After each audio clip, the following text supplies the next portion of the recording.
We're very excited to be here today with Ocean Robbins. Now, Ocean Robbins is the co-founder and CEO of the 500,000 plus member Food Revolution Network. He's hosted more than 1 million people in the online Food Revolution Summit over the course of time. And he's organized and facilitated hundreds of live seminars, gatherings, and events for more than 200,000 leaders across 65 nations. He's the author of the 31-Day Food Revolution, Heal Your Body, Feel Great, and Transform Your World, which was published in February of 2019, and we're going to hear a lot about that book today.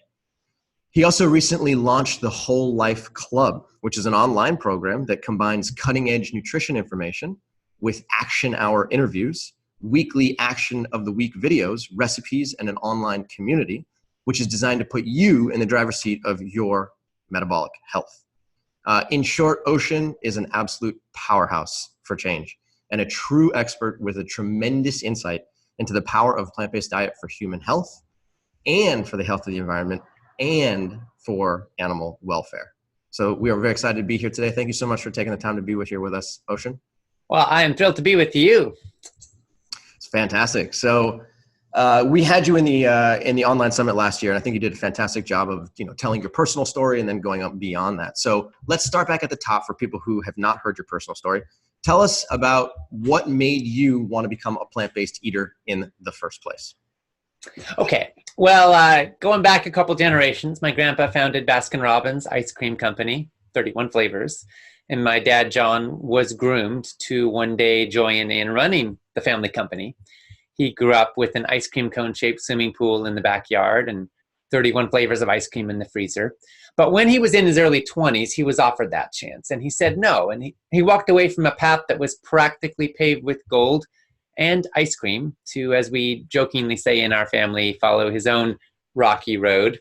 He ended up moving with my mom to a little island off the coast of Canada where they built this one-room log cabin and grew most of their own food, practiced yoga and meditation for several hours each day, and named their kid Ocean. That would be me. And, they almost named me Kale, by the way, which, for the sake of my future social life, I'm very glad they took pity on me and chose instead to go more conservative and name me Ocean instead. Can we call you Kale from here on out? Is that right? A few people do when they hear that story. But this was before kale was cool, I want you to remember. So, we did eat a lot of kale and other vegetables from the garden. And then as I got a little older, my family moved to California, and my dad began working on a book. He investigated the food industry in which he'd grown up. And in 1987, he came out with the landmark bestseller, Diet for a New America, which inspired millions of people to look at food as a chance to take a stand and make a difference in the world. The media had a lot of fun with the story. They called him the rebel without a cone. And one of his readers ended up being my grandpa. Now, my grandpa, Irvin Robbins, had lost his brother-in-law and business partner, Bert Baskin, to heart disease when my dad's uncle Bert was 54 years old.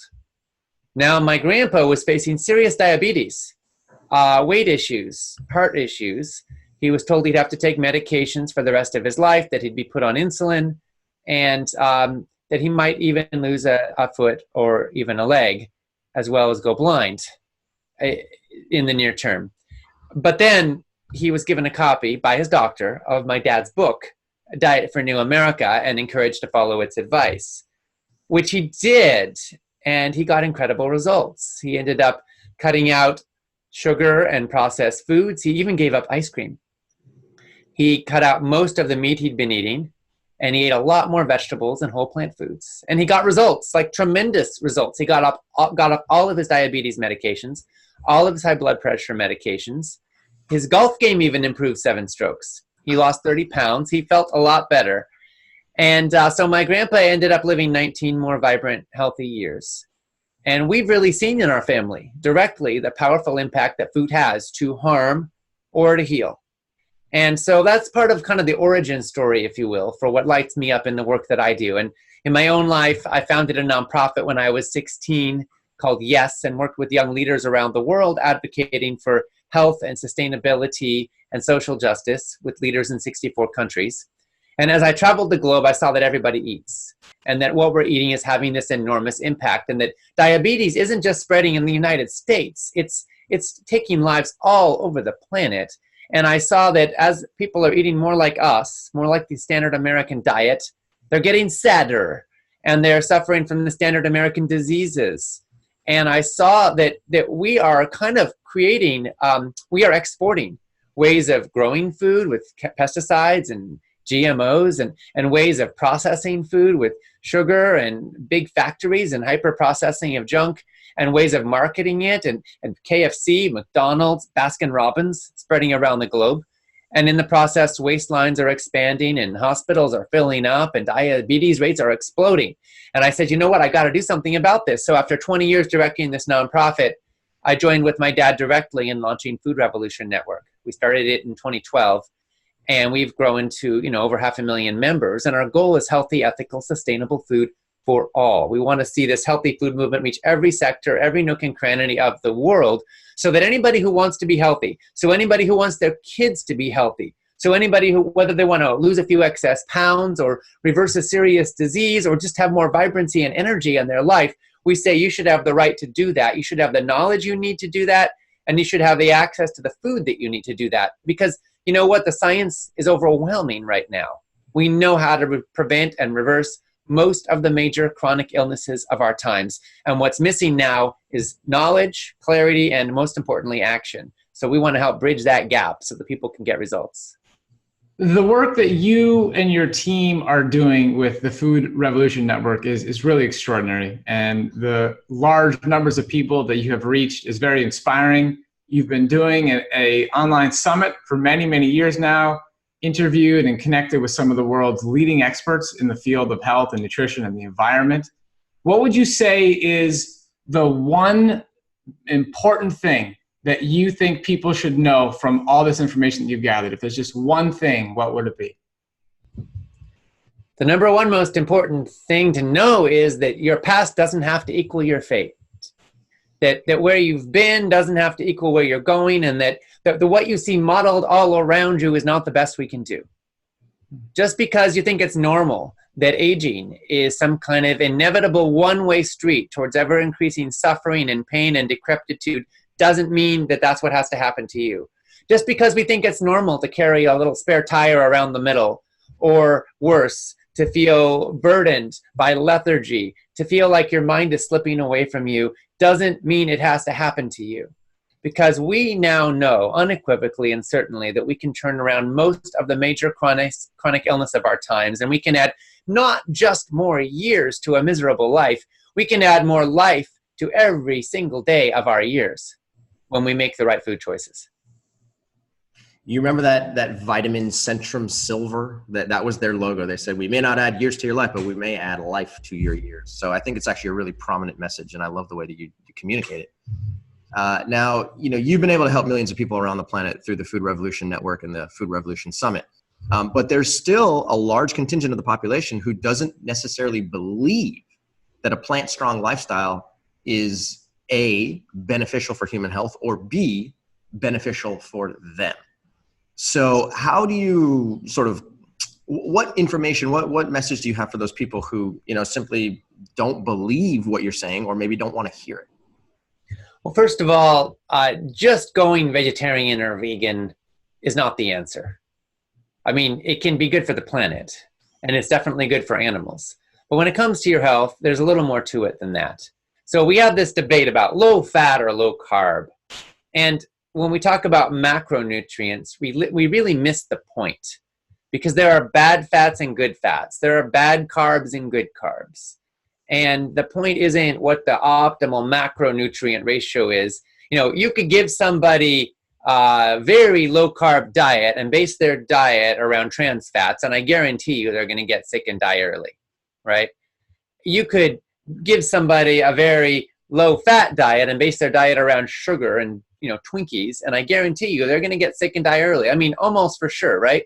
So the reality is, the question isn't low fat or bad fat or good fat. The question is, how do you really take advantage of the latest science and put it to work in your life? And I think that the data is pretty overwhelmingly clear that a plant-centered diet with lots and lots of vegetables at its core is good for the vast majority of human health. And when we're talking about something like diabetes, when we're talking about heart disease, when we're talking about cancer, we do see that saturated fat is implicated in a lot of health problems, and particularly high consumption of animal products. We also see that eating a lot of vegetables is linked to positive health outcomes. So we could argue till the cows come home, perhaps literally, about whether or not any amount of meat is beneficial for anybody under any circumstances, or about the optimal amount of fruit in your diet, and whether certain sugars have a place or not when you're trying to fight diabetes. But I think that the science is so strong right now that we need to eat more plants, and we need to eat more whole foods, and we need to eat less sugar, less processed junk, and yes, less animal products if we want to optimize our chances for a vibrant, long, healthy life. And so that's where I try to put the cornerstone of my focus when we talk about the food revolution. What do most of the experts agree on? You know, we have tens of thousands of studies published in peer-reviewed medical journals, and they make it pretty clear when you look at the data that broccoli is good for you, that kale is good for you, that cabbage is good for you, right? That carrots are probably good for you too, that sweet potatoes are pretty darn good for you, right? We can see this. Legumes, for almost everybody, are associated with positive health outcomes when they're properly cooked. And yet we still have all this controversy. And I think that it's somewhat manufactured, because you know what? When people are confused, guess what they end up doing? What they're used to, more of the status quo. And that is what's killing us the fastest. Now it's time for you to brag about your book, Ocean. What are the main principles you teach in your book, 31-Day Food Revolution? 31-Day Food Revolution. I had a lot of fun putting this book together because the core principles of the Food Revolution diet plan are very simple. It's eat less sugar and processed junk, eat less animal products, especially from factory farms, eat more whole plant foods, especially vegetables, and source consciously. This means that it matters whether food was grown organically or not. It matters whether it's GMO or not. It matters whether it's local or not. It matters how fresh it is. It matters whether it was fair trade or not. And I explain why these things matter and why we're all connected. Food isn't just a commodity, it's also a community. It connects you to people and farmers and practices around the world, and that directly impacts your health. And I broke the 31-Day Food Revolution down into 4 parts, because these are really the major components, I think, of what it takes to get results in your life. And part 1 is detoxify, and that's where we focus on getting rid of the bad stuff, the stuff that can really make you sick. And part 2 is nourish, and that's where we focus on how you can say yes to the good stuff, the foods that have been proven in study after study to support health. And part 3 is gather, and that's where we focus on the social side of food and how you can build strong social ties and relationships to empower your healthy eating journey.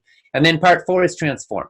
And that's where we look at how you can be an agent of change. The spoiler alert here is that it's a whole lot easier to make a difference on this planet than you probably ever imagined. So we look at school lunches and how we can help healthy food reach the poor. And we look at food policy and government subsidies. And why the heck is it that healthy food costs more? And how can we change that? And we look at how you vote for a healthier world every day of your life with your own knife and fork. The reality is the food revolution is super personal. I mean, what you eat literally becomes you.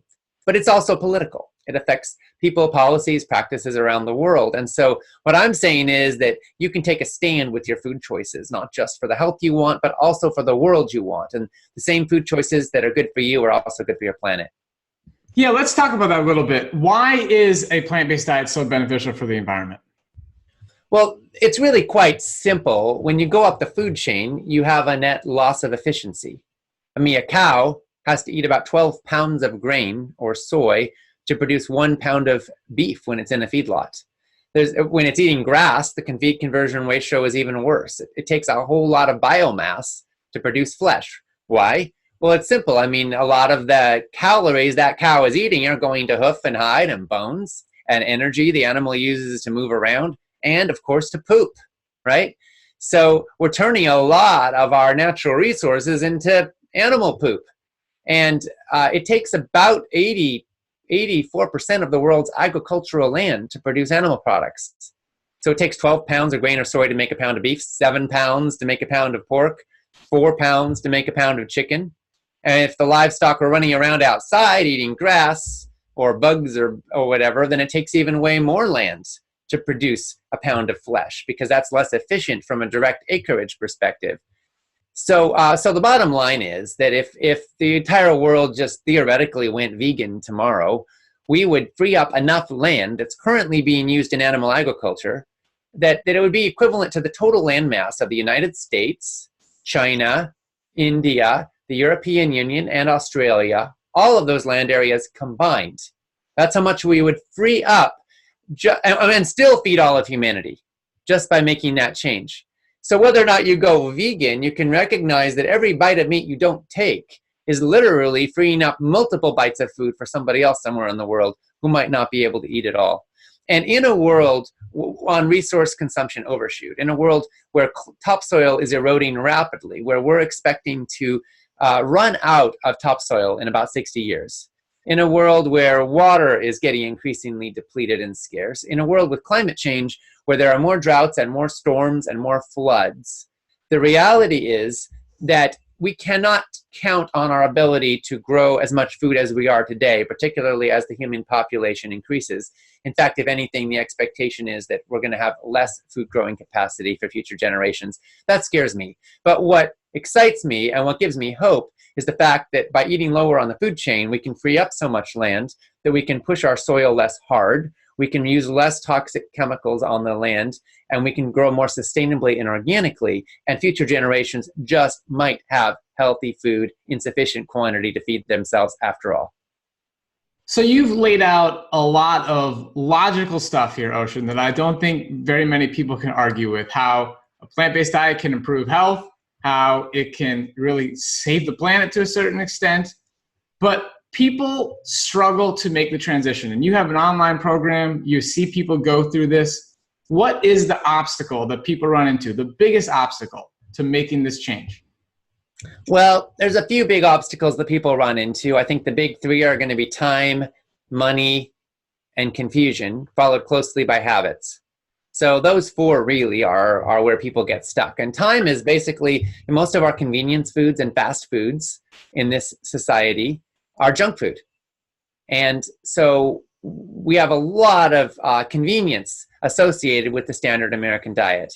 And not only that, but it takes time to build new habits and new pathways and new patterns, to change where you shop, to find recipes you love, to get comfortable making those recipes, to change what you buy, to create new pathways in your brain so that you aren't sucked in bad directions, especially at down moments.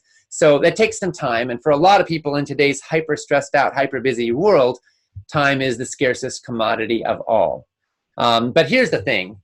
You might not have much time left if you don't make a change. So in the long run, you're going to save loads of time if you save your life. And that's what I try to stress to people. When it comes to money, I mean, sometimes it feels like it takes your whole paycheck just to eat whole foods, because organic costs more. There's no doubt about it. Healthy food tends to cost more in general, partly because of supply and demand. There isn't as much volume, it's not as mass produced, and there's a cost associated. But here's the thing. Last time I checked, cancer was pretty expensive. Diabetes was pretty darn expensive. Not having your vitality or your life is pretty darn expensive. The most expensive calories you will ever eat are the ones that make you sick or kill you, not any old fancy schmancy thing from Whole Foods that's organic and natural and healthy. So the reality is you can eat really well and really simply and not spend an arm and a leg. But it does take knowing how to do it. And we kind of walk people through that in our work. And in 31-Day Food Revolution, I look at that a lot, because you shouldn't have to spend more. In fact, you can spend less when you know what to do. And you shop from a list, and you buy and cook in quantity, and you base your diet around the healthy staples, and you eat out less, and you don't waste, and some other basic principles. And then confusion is basically, we got, everybody and their brother and sister has got an opinion about what you should be eating.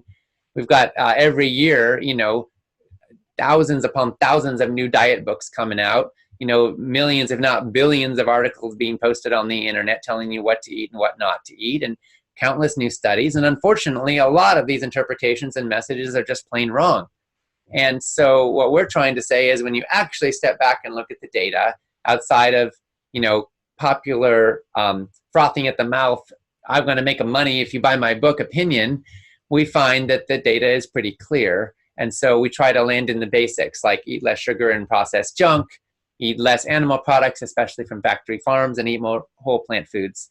And that clarity, I think, can help a whole lot of people save a whole lot of trouble. So those are the big ones. And then habit kicks in because we're creatures of habit and we all have patterns and pathways. And frankly, a lot of us have addiction to junk foods. And learning how to break free from that can be really liberating to your life. So drawing bright lines, learning how to create the habits and pathways that make it easier to do the right thing. You've got to be able to be on autopilot so that just like brushing your teeth, it's automatic and you do the right thing whether you're thinking about it or not. Because healthy eating isn't just about willpower, it's about lifestyle. Ocean, could you go in a couple more minutes of detail here about how you can actually save money eating a plant-based diet? Because there's a lot of people who they honestly believe that, you know, if you go and eat a plant-based diet, that you're going to have to buy all of your foods from Whole Foods and then your grocery bill skyrocket. But you're saying the exact opposite, that not only is it not more expensive, but you can actually save money. So go into a little bit of detail about that. Okay. So going into more detail. Number one, the most expensive calories you ever eat, like I mentioned, are the ones that make you sick or kill you, right? The next most expensive calories you will ever eat are the ones that you waste. We have, in the United States today, we waste about $2,000 a year in food that literally just goes bad in the fridge. So learning how to clean out the fridge and, you know, use up leftovers is critically important if you want to save some money, because that really adds up over time, right? In fact, collectively, we waste about half the food we grow in the United States today, almost 50%. And that's just insane. And there's no argument for that except laziness, frankly, sloppiness. So let's get over that. Let's clean out the fridge and plan ahead.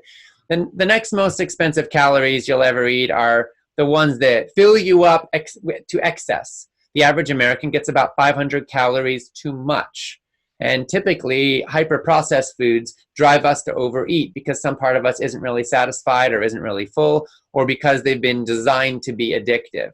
So, Lay's potato chips have the slogan, "Bet you can't eat just one." You know, that's a cute marketing slogan, but it's also a threat, frankly, to the health of America. It's saying, oh, we're going to hook you. We're going to make you addicted so you cannot stop. And I say it's time to say stop. So if you want to eat wholesome, healthy foods and base your diet around them, then the top foods you're going to want to think about are things like, and you want to save money, you want to think about things like legumes and whole grains, even quinoa, certainly brown rice. You can think about, sweet potatoes and potatoes. You can think about cabbage and onions and even mushrooms. I mean, when you look at the nutrient density of these kinds of foods compared to the cost per pound, and you look at the fact that they can satiate you and fill you up with less calories, you can base your diet around good, wholesome, healthy foods for a remarkably low price. So cut out the food waste, shop from a list so you don't fall prey to impulse purchases. Base your diet around wholesome, healthy foods that do not make you sick. And in the long run, you will not only be healthier, you'll also be more prosperous. Ocean, this is fantastic. It's actually very simple. The way that you're explaining it, right? Migrating to a plant-based diet or plant-strong diet is actually logical. It's extremely effective, and it's very simple to do. And I think that's one of the things that many people overcomplicate in their head, especially because there's so much confusion and there's so much conflict in the world of, Instagram and Facebook and YouTube, right? So I think the conflict is what breeds apathy and or confusion, and then going back to the status quo, just like you were saying. So the last question here for you is, if there was one thing that you could say to encourage people to open their mind to a nutrient-dense plant-based diet, what would that one thing be? The number one thing is you got the power. You can choose every day of your life whether you want to vote for sickness or health, whether you want to vote for misery in factory farms or animals being treated with respect and compassion, whether you want to vote for a world with increasing resource depletion and food scarcity, or where the tropical rainforests are being cut down for cattle grazing, or whether you want to vote for a world of greater health and vitality and sustainability for future generations. And it all comes down to the food on your plate and what you put on your knife and fork. And I say, let's vote for health. Let's vote for happiness. Let's vote for compassion. Let's vote for a world that our grandchildren will be proud of us for standing for. And we can do that every single day with the food choices that you make. You can be part of the solution. We love it. Thank you so much. How do people find out more about you? How do they purchase your book? Go ahead and brag about yourself. All right. You can find out more about me. You can go to foodrevolution.org. You can join Whole Life Club if you want to be part of our ongoing membership program at WLC. That stands for Whole Life Club. That's wlc.foodrevolution.org/whole. And you can grab 31-Day Food Revolution anywhere fine books are sold. Again, that's 31-Day Food Revolution. And most of all, you find us in your heart and in your happiness. Every time you choose real food over processed junk, every time you say yes to eating more whole plant foods, you're part of the solution and you're part of the revolution. And I thank you for it.